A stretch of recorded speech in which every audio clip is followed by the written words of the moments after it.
नमस्ते। मैं आपको वज्रासन दिखाने जा रही हूँ।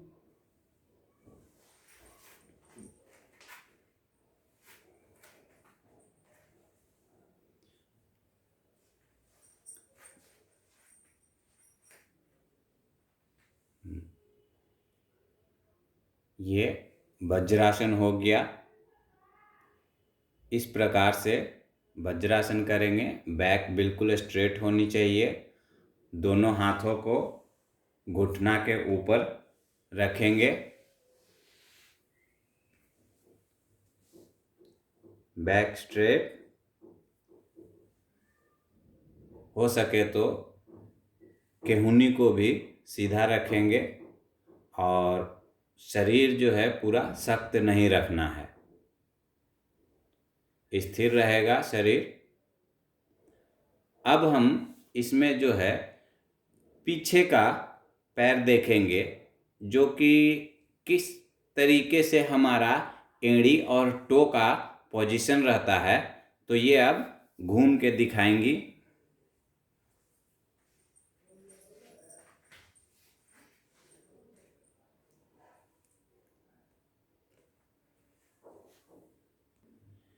इस प्रकार से जो है रहेगा।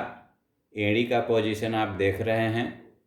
इसमें कभी कभी क्या होता है, हिल को ज्वाइंट करने की कोशिश करते हैं, पर पूरा ज्वाइंट अधिकांश लोगों से नहीं होता है।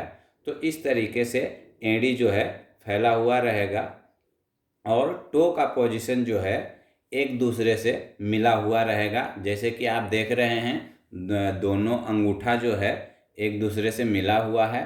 अब इसको थोड़ा और हम सरल करेंगे, एड़ी को फैला देंगे। ये इस तरीके से बैठेंगे तो और अच्छा होता है और आराम से हम बैठ सकते हैं।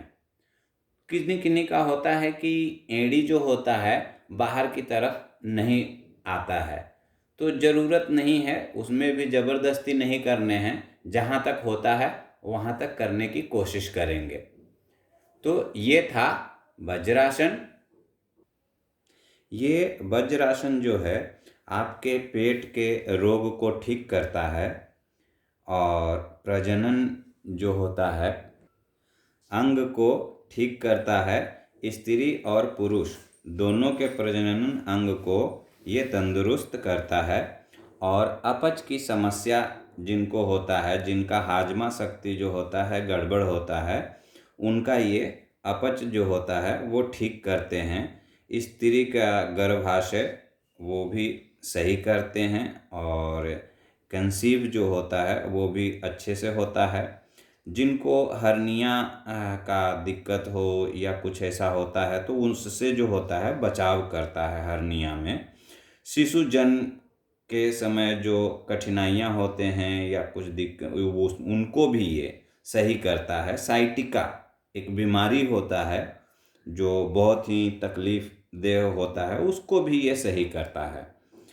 रीढ़ के निचले हिस्से में दर्द वगैरह हो तो यही एक ऐसा आसन है जो कि करके अच्छे से आप ध्यान वगैरह लगा सकते हैं। ये खाना खाने के बाद करने से बहुत ही लाभ मिलता है। तो ये वज्रासन बहुत ही फायदेमंद है, जो कि खाना खाने के पहले और बाद में भी कर सकते हैं। तो ये था वज्रासन। अब हम इसी में आपको दूसरा आसन दिखाने जा रहे हैं, वो है आनंद मदिरासन। ये है आनंद मदिरासन। आप जैसा कि देख रहे हैं, आप हाथ की अंगुलियां जो है वो अंदर की तरफ है और अंगूठा जो है बाहर की तरफ। अब जो है ये अपने साइड से घूम के दिखाएंगी। अब ये अपने राइट साइड घूम के आपको साइड से दिखाएंगी कि हाथ का पोजीशन जो होता है वो कैसे रहता है। तो आप हाथ पे ध्यान दीजिए। ये अंगूठे बाहर की तरफ आया, बैक स्ट्रेट है। इस तरह से ये जो है आनंद मदिरासन हुआ। ये आनंद मदिरासन हुआ। इसको करने से जो होता है हमारा आज्ञा चक्र जागने की स्थिति में बनता है और यह एक आध्यात्मिक आसन है। इसे करने से बड़ा ही अच्छा विश्राम, आराम मिलता है और मन को शांति मिलता है। अब हम आनंद मदिरासन से आगे बढ़ते हैं। दूसरा आसन है पादादिरासन। तो अब हम पोजीशन देखेंगे पादादिरासन का।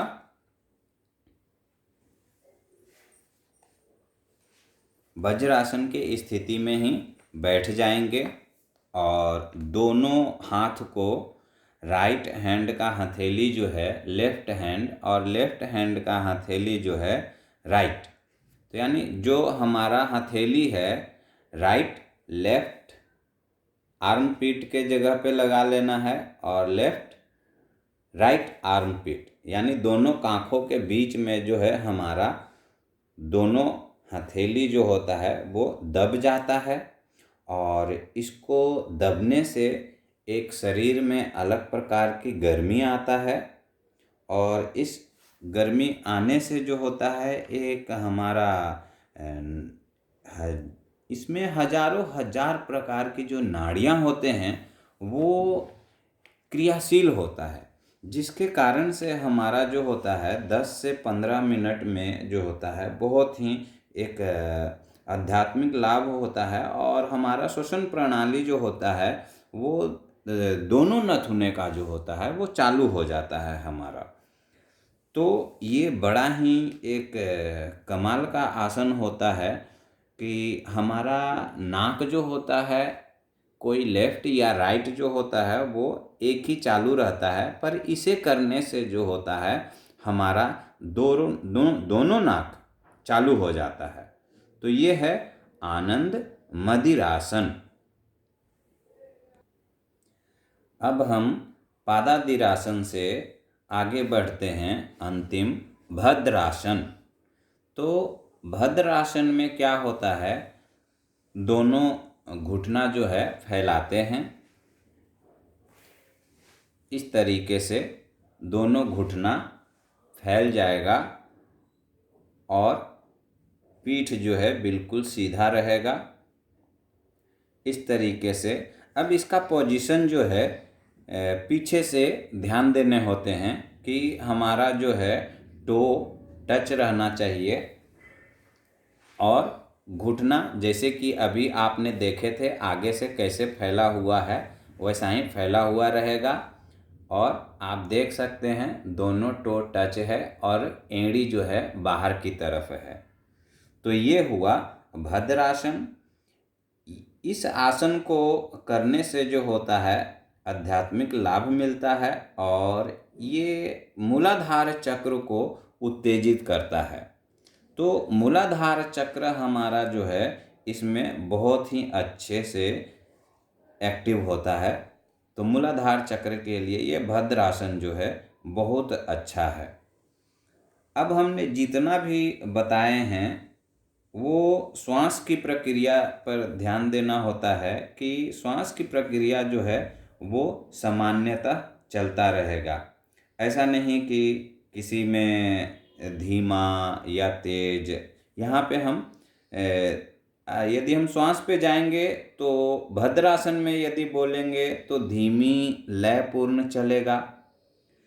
पादादिरासन में जो है उसमें भी है धीमी जो है धीमा करेंगे और जो हमारा श्वसन चलते रहता है वही रहेगा।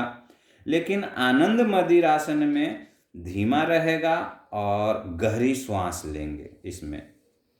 तो ये हो गया हमारा भद्रासन का, पादादिरासन का और आनंद मदिरासन का। अब हम आपको बताएंगे वज्रासन का।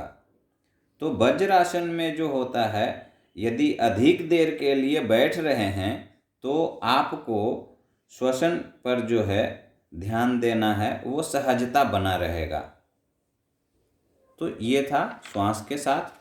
अब आपको इन सब आसन को करके सीखना है और इनका जितना हो सकता है लाभ उठाएं।